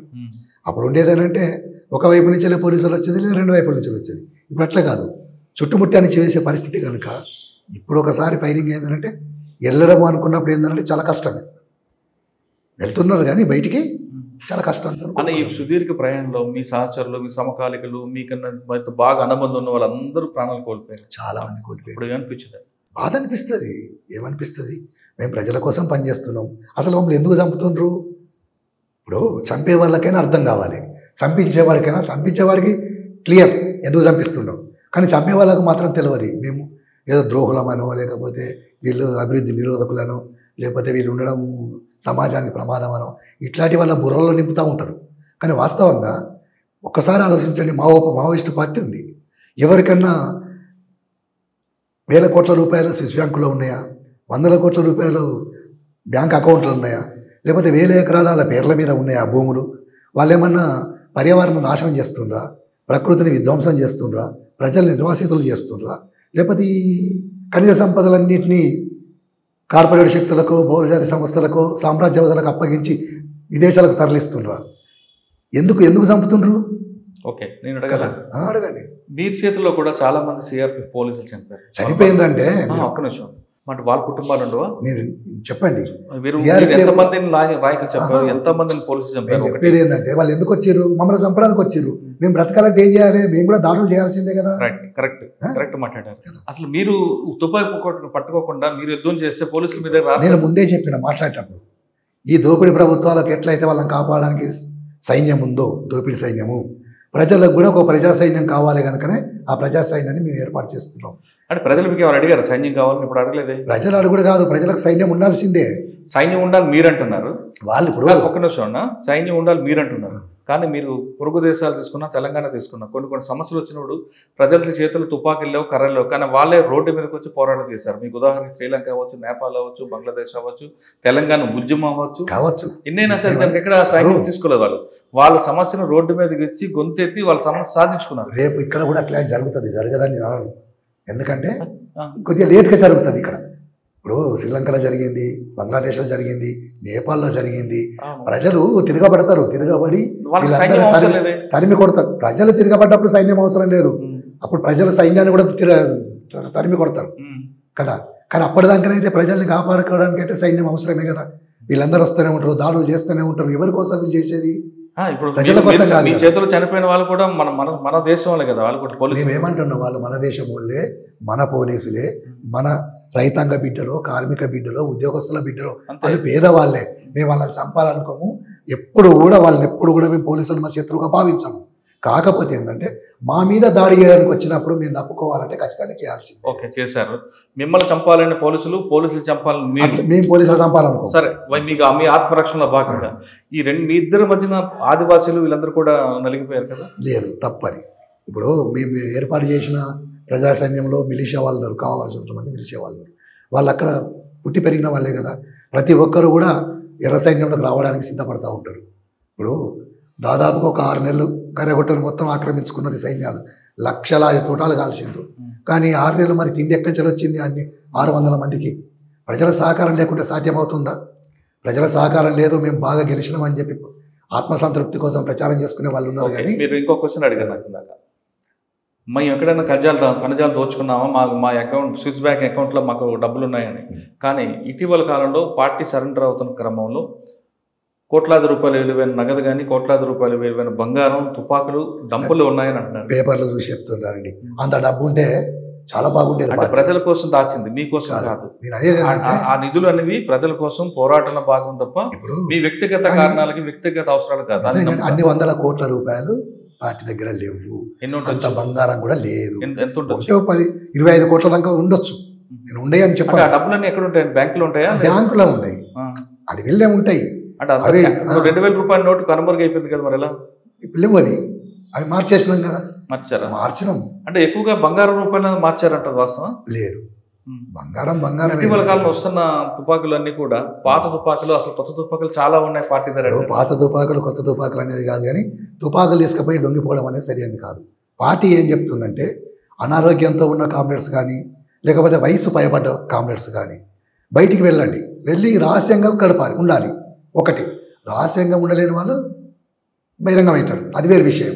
కానీ తుపాకులు తీసుకొని వాళ్ళ ప్రాణాలను కాపాడుకోవడం కోసము అక్కడున్న క్యాడర్ని అంతా మోటివేషన్ చేసి పోయి లొంగిపోవడం అనేది సరైనది కాదు. అది దాన్ని మేము లొంగుబాటు అంటాం. ఈరోజు చంద్రన్ వచ్చింది కావచ్చు, నేను వచ్చినా కావచ్చు, లేకపోతే అంతకుముందు సంజీవ్ వచ్చింది కావచ్చు, లేకపోతే సుజాతకు వచ్చింది, ఇట్లా చాలామంది వచ్చిండ్రు.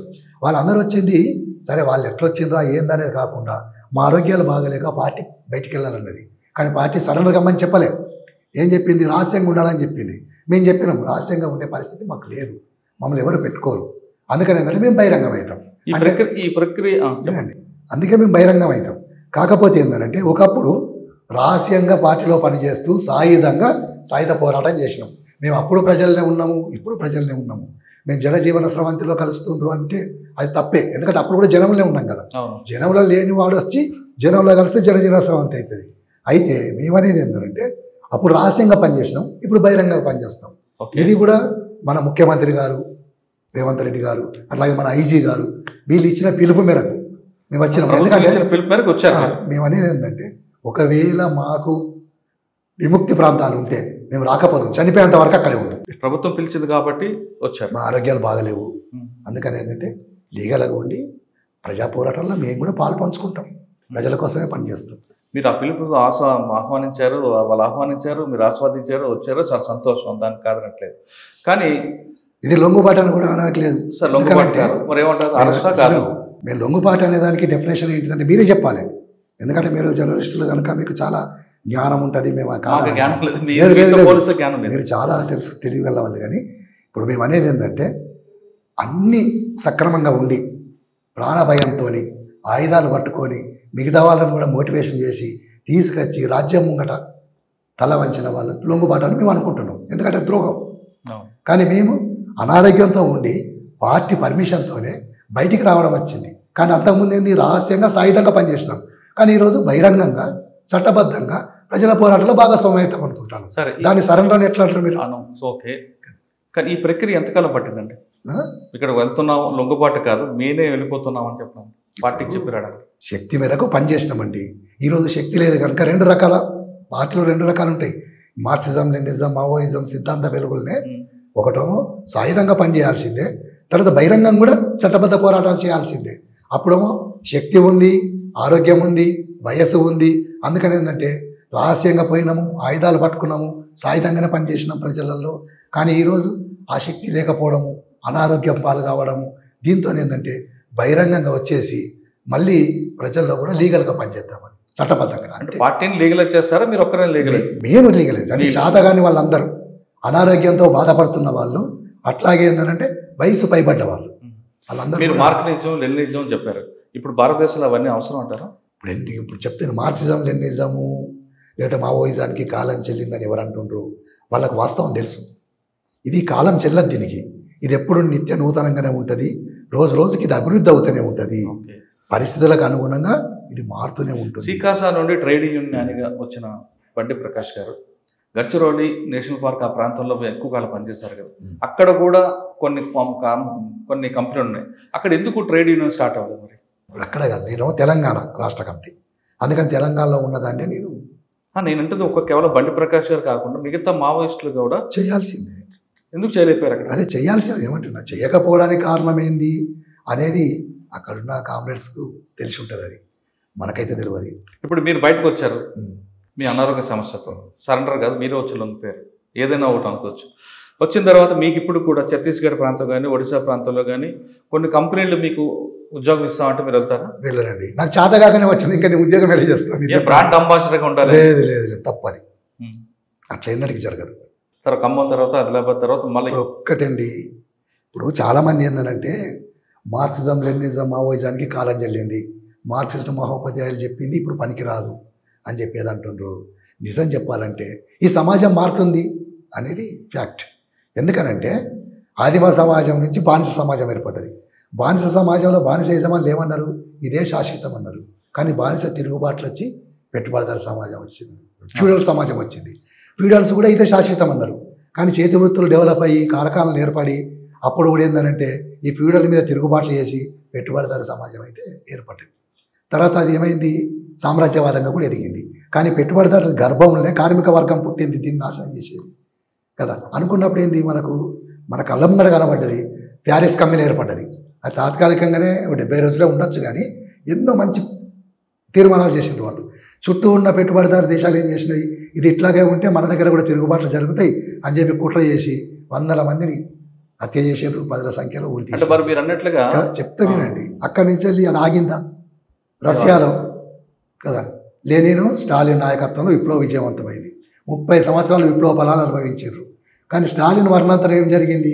క్రుచ్చేవ్ అధికారంలోకి వచ్చి రివిజనిస్ట్ దేశంగా మార్చిండు. కానీ అది అక్కడితో ఆగలేదు. చైనాలో మావో, చెవన్లై, చూటే నాయకత్వంలో విప్లవ విజయవంతమైంది. కానీ మావో మరణాంతరం ఏమైంది? డెంగ్ ముఠా అధికారంలోకి వచ్చింది. ఇప్పుడు అది సామ్రాజ్యవాద దేశంగా ఎదిగింది, మార్కెట్ కోసం పోటీ పడుతుంది. ఈ సామ్రాజ్యవాద దేశాలని మార్కెట్ కోసం పోటీ పడుతున్నాయి అంటే యుద్ధం ఖచ్చితంగా వస్తుంది. కానీ దాన్ని ఆపుతుండ్రు, దానికి వాయిదాలు వేస్తుండ్రు. అది అంతటితో ఆగది, ఎప్పటికైనా రావచ్చు అంటారు. ఖచ్చితంగా వస్తుంది. ఓకే, మీరు కొంతకాలం పార్టీలో ఉన్న తర్వాత ఇటీవల ఆపరేషన్ కగార్ 26వ సంవత్సరం మార్చి క్లోజ్ అంటారు. ఈ నేపథ్యంలో పార్టీ కొంతకాలం శాంతి చర్చలు అన్నారు, దానికి ప్రభుత్వం దిగిరాలేదు. తర్వాత ఆయుధాల విసర్జన అన్నారు, దానికి దిగిరాలేదు. ఖచ్చితంగా ఆపరేషన్ కగార్ స్టార్ట్ అయింది. చెప్పినా కదా, ఒత్తిడి ఉందని. ఒత్తిడి ఉంది, ఓకే. కానీ ఈ నేపథ్యంలో పార్టీలుగా 2గా విభేదాలు వచ్చాయని, సోనుజీ ఒకటి, దేవ్జీ ఒకటి, వాస్తవం కాదు? వాస్తవమే. అయితే పార్టీలో 2 లైన్ స్ట్రగుల్ ఉంటుంది, విభేదాలు వస్తాయి, చీలికలు వస్తాయి, రావని చెప్పం, అది తప్పు, రావు అంటే రాజకీయ పార్టీ తేడా ఉంది కాదు. అట్లా అనుకున్నప్పుడు ఏంటంటే అరే అట్లా లేదు, అసలు దీంట్లోనే ఎక్కువ వస్తాయి. సిద్ధాంతపరమైన చర్చలలో దీంట్లో ఎక్కువ వస్తాయి. అది మామూలు బూర్జువా పార్టీ అయితే అడ్జస్ట్ అయిపోయి ఆ ఎమ్మెల్యేలో, ఎంపీనో ఇంకేదో వస్తాయి, అవి అది వేరే విషయం. కానీ ఇక్కడ అట్లా కాదు కదా. ఇప్పుడు సోను పోయిండు, పోతే పోనీయండి, కానీ సోను చేసిన పని ఏంటిది? ఆయుధాలు ఎత్తుకెళ్ళిండు, మనసులో ఆర్గనైజేషన్ చేసి తీసుకెళ్ళిండు. తను పోయి నేనైతే సాయుధ పోరాటాన్ని విరమించుకున్నా, ఎందుకంటే ఈరోజు గగార్ ఆపరేషన్లో నేను త్యాగానికి సిద్ధంగా లేను, ప్రజల కోసం బహిరంగంగా పనిచేస్తా, ఎవరైనా వచ్చేవాళ్ళు ఉంటే రండి అంటే అయిపోతుంది. కానీ అతనెవరు ఆయుధాలు తీసుకపోవడం? దానికన్నా ముందు ఒక లెటర్ రాశారు ఆయన. ఎవరు? మిడిమిడి జ్ఞానంతో మేము తీసుకున్న నిర్ణయాల వల్లే పార్టీకి నష్టం జరిగింది. సరే, అంటే అందరిని కూడా కావచ్చు కలిపినట్టుగా. ఇప్పుడు కరెక్ట్ అన్నది గగార్ ఆపరేషన్ వచ్చిన తర్వాతనే మిడిమిడి జ్ఞానం అని అర్థమైందా తనకు? మీరు ఆలోచించండి. అంతకుముందు ఎందుకు రాలేదు మిడిమిడి జ్ఞానం అని? ఏమనంటే ఇప్పుడు ఏమంటాడు, నేను చాలా చర్చలు చేసిన అంటాడు. చర్చలు చేస్తే అప్పని కనీసం రాష్ట్ర కమిటీ వాళ్ళకన్నా తెలుస్తుంది కదా. సరే, కింది వాళ్ళకి తెలియకపోతే ఇవన్నీ సరే. సోను రాకనే మీరు వ్యతిరేకిస్తున్నారు. మరి తక్కినపల్లి వాసుదేవరావు అలియా శాసన రాకని ఆయన 200 మంది తీసుకొచ్చాడు కదా. ఆయన 200 మంది వాళ్ళందరూ చేసింది అదేనండి. వాళ్ళు చేసింది అదే. ఇప్పుడు దేవుజీ మాట్లాడుతుండు, దేవుజీకి మేము సపోర్ట్ చేస్తాము. ఇప్పుడు మీ తర్వాత ఎవరు ఉండొచ్చు? ఎక్కడ తెలంగాణ కమిటీ పెడతారు? ఎవరైనా పెడతారు. ఎవరు పెట్టారు? ఎవరు రాదు. ఇప్పుడు దామోదర్ అయితే కార్యదర్శి, తర్వాత వెంకన్న ఉన్నాడు, ఆజాద్ ఉన్నాడు, ఇంకా వేరే ఆజాద్ గారికి పక్కన పెట్టినట్టున్నారు కదా.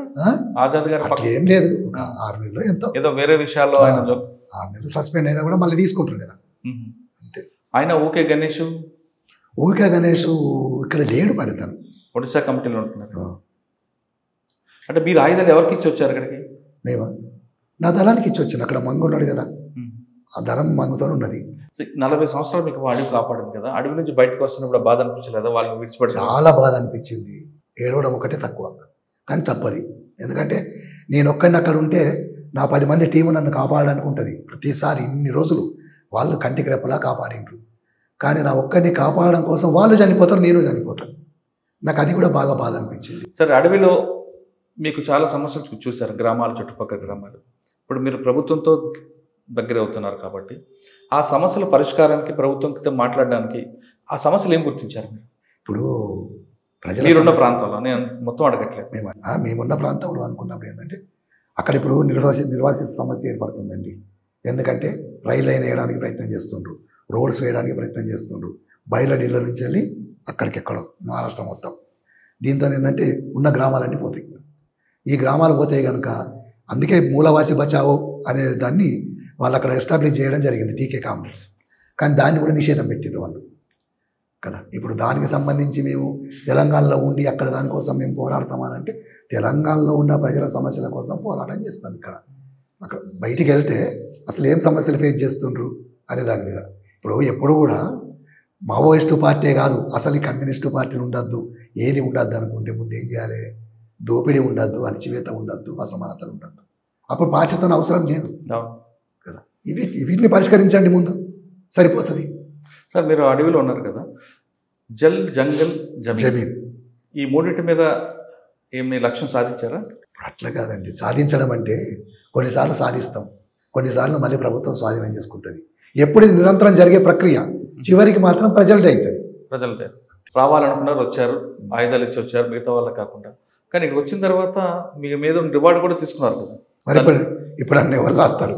మీరే చెప్పండి, ఎవరు తిండి పెడతారు? ఇప్పుడు మీరు నెక్స్ట్ మీ ప్రణాళిక ఏముంటుంది, మీ భవిష్యత్ ప్రణాళిక? ఇప్పుడు నా ఆరోగ్యం ఫస్ట్ చూపెట్టుకోవాలి, తర్వాత లీగల్గా ప్రజల సమస్యల మీద మేము కూడా వాళ్ళతో కలిసి పనిచేస్తాం. అంటే ఇప్పుడేమో ఇక్కడ సాయుధంగా చేయడం కాదు, లేకపోతే ఆయుధాలు పట్టుకోవడం కాదు, లేకపోతే ఇంకెవరినో మీరు అందరూ పార్టీలోకి వెళ్ళి పార్టీకి పోండి అని చెప్పి వాళ్ళతో. కొంతమంది బండి ప్రకాష్ గారు, తర్వాత పుల్లూరు ప్రసాద్ వ్యూహంలో భాగంగా వచ్చారు ఇక్కడికి అనుకున్నట్టు. ఇప్పుడు రకరకాలుగా మాట్లాడతారండి ఎవరైనా కూడా. నిజం చెప్పాలంటే ఇప్పుడు అంటే పార్టీకి కొంచెం ఆక్సిజన్ ఇవ్వడానికి, ఊపిరి పోయడానికి ఎత్తుగడలో భాగంగా వచ్చారు. వాళ్ళు అనుకునే తప్పేమున్నది, వాళ్ళు అనుకుంటే తప్పేం లేదు కదా. మేము అనేది ఏంటంటే ఈ సమాజంలో ఈ సమాజాన్ని 2 దుష్టశక్తులు పట్టి పీడిస్తున్నాయండి. ఆ దుష్టశక్తులు అనుకోవచ్చు, లేకపోతే ఇంకే ఏదన్నా అనుకున్నా పర్వాలేదు. ఈ 2 దుష్టశక్తులు అంటే ఒకటేమో సామ్రాజ్యవాదం, రెండోది మతోన్మాదం. ఈ సామ్రాజ్యవాదానికి ఏంటంటే ప్రజల శ్రమశక్తిని జీవగంజిగా పోసి బ్రతికిస్తూ ఉన్నారు. ఈ మతోన్మాదానికి ప్రజల రక్తాన్ని జీవగంజిగా పోసి బ్రతికిస్తూ. కానీ వీటి రక్త మాంసాలు ఉడికిపోయినాయి, దీని శక్తి నశించిపోయింది, కొన ఊపిరితో కొట్టుమిట్టాడుతూ మరణశయ మీద పండుకొన్నది. ఇవి ఎన్నడూ లేవయ్యి లేచి బట్టకట్టాయి. ఇది క్షీణించి నశించిపోవాల్సిందే. మరి నశించిపోతే ఇంకోటి అభివృద్ధి చెందాలి కదా. అందుకున్నప్పుడు ఏంటంటే నూతనంగా వచ్చేది ఏందనుకున్నప్పుడు సోషలిజమే అంతిమంగా కమ్యూనిజం ఖచ్చితంగా వస్తుంది. మేము ఇప్పటికీ చెప్పదలుచుకున్నది ఏంటంటే యువత నడుం బిగిస్తే ఈ సమాజం మారుతుంది. ఆ యువతకు ప్రజలందరూ సహకరించాలి. ప్రజలు మార్పు కావాలని కోరుకుంటే మాత్రం ఖచ్చితంగా మార్పు జరుగుతుంది. కానీ యువత మీరంటే మంచిదే, కానీ ఆ యువత విలాసాలకి దానికి అలవాటు పడుతున్నారు కదా. చూడండి, అదొక ట్రెండ్ కొంతకాలమే, తర్వాత దానికి కూడా విరక్తి పుడుతుంది వాళ్ళకు. అది ఎక్కువ కాలం ఉంటుంది కదా. ఇప్పుడు మనం పోరాడలేదనుకోండి, మన తాతలు ముత్తాతలు అందరూ కూడా బానిసలుగా బ్రతికారు. ఇలా మనం అదే బతుకుతాం, మన పిల్లలు అదే బతుకుతారు. అందుకని ఖచ్చితంగా పోరాడాల్సిన అవసరం ఉన్నది. ఓకే సార్, ఫైనల్గా చెప్పండి, ఇప్పుడు ఇంకా అజ్ఞాతంలో ఉన్న మన వాళ్ళందరికీ రమ్మంటారా, పోరాటం అక్కడే ఉండి పోరాటం? నేను చెప్పదలుచుకున్నది ఒకటేనండి, అంటే మీలాగా వాళ్ళు కూడా బయటకు వస్తే సమాజంలో మార్పు వస్తుందేమో కదా. మేము అనేది ఏంటంటే అనారోగ్యంతో ఉన్న కామ్రేడ్స్, వయసు పడ్డ కామ్రేడ్స్, పైపడ్డ కామ్రేడ్స్ రావాలని చెప్తాం మేము. ఎందుకనంటే వాళ్ళు అక్కడ ఉండి వాళ్ళతో పాటు వాళ్ళని కాపాడడానికి ఒక 20 మంది 30 మంది ఇట్లా ఉండడము, వాళ్ళు కాపాడలేరు వాళ్ళని, వీళ్ళు చనిపోతారు, వాళ్ళు చనిపోతారు. అందుకని ఏంటంటే అనారోగ్యంతో ఉన్న వాళ్ళు కానీ వయసు పైబడ్డ వాళ్ళు కానీ రావాలి. వీలైతే రహస్యంగా ఉంటే ఉండండి, రహస్యంగా ఉండలేని పరిస్థితి ఉంటే బహిరంగంగా కండి. సార్ ఫైనల్గా ఇంకో క్వశ్చన్, దండకారణ్యం నేషనల్ పార్క్ అనగానే హిడ్మా ఎప్పుడైనా మీరు కలిసారా? ఇర్మాన్ నేను 3 years అవుతుంది మీరు కలవక. ఎక్కడ ఉంటారు ఎక్కువ? ఆయన బియ్యంలో ఉంటాడు, బెటాలియన్లో. ఎక్కడ, ఏ ప్రాంతం? దక్షిణ బస్తరే. అంటే ఏ ప్రాంతం ఎక్కువ అంటారు? దక్షిణ బస్తర్నే ఉండేది, దానికి అక్కడే పట్టు ఎక్కువ. దాని నుంచి కరగుట్ట పోయినరు, కరగుట్ట పోయిన తర్వాత మళ్ళీ అక్కడి నుంచి ఎక్కడో అక్కడ వెళ్ళిపోయారు. ఇప్పుడు ఒకప్పుడు ఎంతైతే ఫోర్స్గా వచ్చి క్యాంపులు వేసిండ్రో, కొన్ని క్యాంపులు తీసిరు కనుక మళ్ళీ అక్కడే ఉంటారు. ఎక్కడికి పోతారు? అంటే ఇప్పుడు పార్టీలో ఉన్న వాళ్ళలో కొంచెం గట్టిగా పనిచేసి మిలిటరీ చేసే వాళ్ళు ఎవరున్నారు? పొలిటికల్ కానీ మిలిటరీగా కానీ, అంటే వాళ్ళ మాటలు వింటే ఉత్తేజపరచే విధంగా, అదేవిధంగా మిలిటరీ ఆపరేషన్లో దిగితే గెరిల్లా వాళ్ళు గట్టిగా పనిచేసే వాళ్ళు ఎవరున్నారు? ఇప్పుడు అట్లే కాదండి, హిడమాలంటేనే అక్కడ ఉన్న వాళ్ళందరికీ నమ్మకం వాళ్ళ అక్కడ. ఎందుకనంటే అతను అక్కడ పుట్టి పెరిగిన వ్యక్తి కనుక అతను చూస్తూనే ఉన్నారు. అతను పిలిపిస్తే చాలామంది మళ్ళీ పిఎల్జే సభ్యులుగా వస్తారు. అతనికి ఆ శక్తి ఉంది. మన వైపు నుంచి ఎవరున్నారు ఇక్కడ? మన వైపు నుంచి దామోదర్ ఉన్నాడు కదా, బడే చొక్కారావు. ఆయన చెప్తే వస్తారట. అంటే బడే చొక్కారావు మాట్లాడతారు. ప్రజలు పోరాటానికి ఎప్పుడు సిద్ధంగానే ఉంటారు. ఎందుకంటే ఈ బడే చొక్కారావు పిలుపు విని గ్రామాలు అడవులోకి వస్తారు, కానీ బడే చొక్కారావు గారు అమ్మ నాకు రారా నా బిడ్డ నేను చూస్తానంటుంది. ఎవరు వింటారు? ఇప్పుడు తల్లి ఎప్పుడైనా పిల్లల్ని రావాలి అని కోరుకుంటుంది కదా. ఆమె కోసం ఎవరు చూస్తారు అనుకున్నప్పుడు ఏంటంటే అక్కడున్న గ్రామం వాళ్ళు చూడాల్సిందే. ఎందుకంటే తన బిడ్డ ఈ దేశం కోసం పోయినప్పుడు కనీసం ఆమెకు ఇక్కడ అన్నం పెట్టచ్చు, ఓదార్చచ్చు, ఆదరించవచ్చు. ఏ తల్లికైనా అన్నం ఒక్కడు అన్నం కాదన్న, తన కొడుకు తన దగ్గర ఉంటే ఆనందం వేరేగా ఉంటుంది. ఎప్పుడైనా కూడా అట్లా కరెక్టే, కానీ అట్లా ఉండాలనుకుంటే సమాజం మారది. సమాజం కోసం మనం ఎవరైనా అంటే తన కొడుకు సమాజానికి ఇచ్చేసిన తల్లి ఆవిడ అనాథగా ఉండాల్సిందేనా? ఆ తల్లికి ఆ చైతన్యం ఉంటే ఖచ్చితంగా ఆవిడ ఒక దగ్గర ఏడుస్తున్నారు. ఏడుస్తారు. మేము అనేది అంటే మా తల్లి ఏడుస్తుంది, మీ తల్లి ఏడుస్తుంది, ఎవరి తల్లి అయినా ఏడుస్తుంది. ఎందుకంటే తల్లి కన్న ప్రేమ కదా. ఈ ప్రయాణంలో మీ అమ్మ నాన్నగారు ఎప్పుడు గుర్తు వచ్చేవాళ్ళు ఉన్నారా? గుర్తుకు వస్తారు అంతే. ఎందుకంటే వాళ్ళు కలిసారు, బయటకు వచ్చాక కలిసారా? నేనా బయటకు వచ్చిన తర్వాత అమ్మని కలిసాను. ఏమన్నారమ్మా? గుర్తుపట్టారు మిమ్మల్ని? ఇప్పుడు కాదు, అప్పుడు కాదు, ఇప్పుడు నేను కనుక అమ్మలేదు, చనిపోయింది. తెలిసిందా మీకు? నా నాన్న కూడా చనిపోయాడు. నాకు తెలియదు, ఇక్కడికి వచ్చినాక తెలుసు. ఇక్కడికి వచ్చాక అంతవరకు తెలియదు. అంటే మీరు ఆ తల్లి రుణం ఏం తీర్చుకున్నారు? ఇప్పుడు ఏంటండి, సమాజం మారితే ఆ తల్లి కన్నా సమాజం అవన్నీ కాకుండా మనకి జన్మనిచ్చిన తల్లి తండ్రి రుణం తీర్చుకున్నారా లేదా? బాధ్యత మనకు కాదండి. వాళ్ళు మమ్మల్ని కానీ పెంచి పెద్ద చేయడం అంటేనే ఈ సమాజానికి అప్పగించారు. అంతకంటే ఇంకా రుణం ఏమున్నదండి. ఆవిడ మిమ్మల్ని కన్నది సమాజం కోసం కాదు, తన బిడ్డ తనకి ఆఖరి వయసులో తను చూసుకోవాలని చెప్పి కన్నా కూడా పరిస్థితుల్లో మార్పులు జరుగుతున్నప్పుడు నా బిడ్డ ఏం తప్పు పని చేస్తలేడు అని చెప్పి అనుకున్నది. నేను ఇక్కడికి వచ్చిన తర్వాత 2004లో కలిసినప్పుడు కూడా నేను మళ్ళీ పోతున్నా అంటే కూడా మా అమ్మ ఏమనలేదు. ఓ బిడ్డ మంచిగా ఉండు, జాగ్రత్తగా ఉండు, ఓ అని చెప్పాను. ఇప్పుడున్న పరిస్థితుల్లో యువత ఖచ్చితంగా మార్పు రావాలి, సమస్య వచ్చినప్పుడు నడుము బిగించి ముందుకు వెళ్ళాలంటున్నారు అన్న బండి ప్రకాష్ గారు. అంతేగాని స్వార్థానికో విలాసాలకో ఉంటే మాత్రం ఈ సమాజంలో మార్పు రాదు, సమస్య ఎప్పుడు అలాగే ఉంటుంది అంటున్నారు. ఇక మొత్తం మీద తీసుకుంటే బండి ప్రకాష్ గారి జీవితం అనారోగ్య సమస్యతో బయటకు రావాల్సి వచ్చింది. ఆయన లొంగుబాటు కాదు, నా అనారోగ్య సమస్యని వచ్చాను, కానీ వచ్చిన వాళ్ళు మాత్రం నేను తుపాకీని ఇచ్చి వచ్చాను తప్ప నేను తుపాకీని తీసుకురాలేదంటూ ఆయన స్పష్టం చేస్తారు. అంతేకాకుండా ఇప్పటికైనా అడవిలో ఉన్న అనారోగ్య సమస్యలు ఉన్న వారందరూ కూడా దయచేసి బయటికి రండి. మీ వల్ల మిగతా వాళ్ళు కూడా ప్రాణాలకు హాని కలిగే అవకాశం ఉంది కాబట్టి బయటికి రండి. రహస్య జీవితం ఉంటారా లేదు ప్రజా జీవితంలో మరొకసారి మనం పోరాటం చేద్దామా అనే విషయం బండి ప్రకాష్ గారు చెప్తున్నారు. ఇది ఈ వారం బండి ప్రకాష్ గారితో ఎక్సలెంట్ ఇంటర్వ్యూ. వచ్చే వారం మరో గెస్ట్తో మళ్ళీ కలుద్దాం. అంతవరకు నమస్తే. థ్యాంక్ యూ అన్న. Thank you very much. నమస్తే.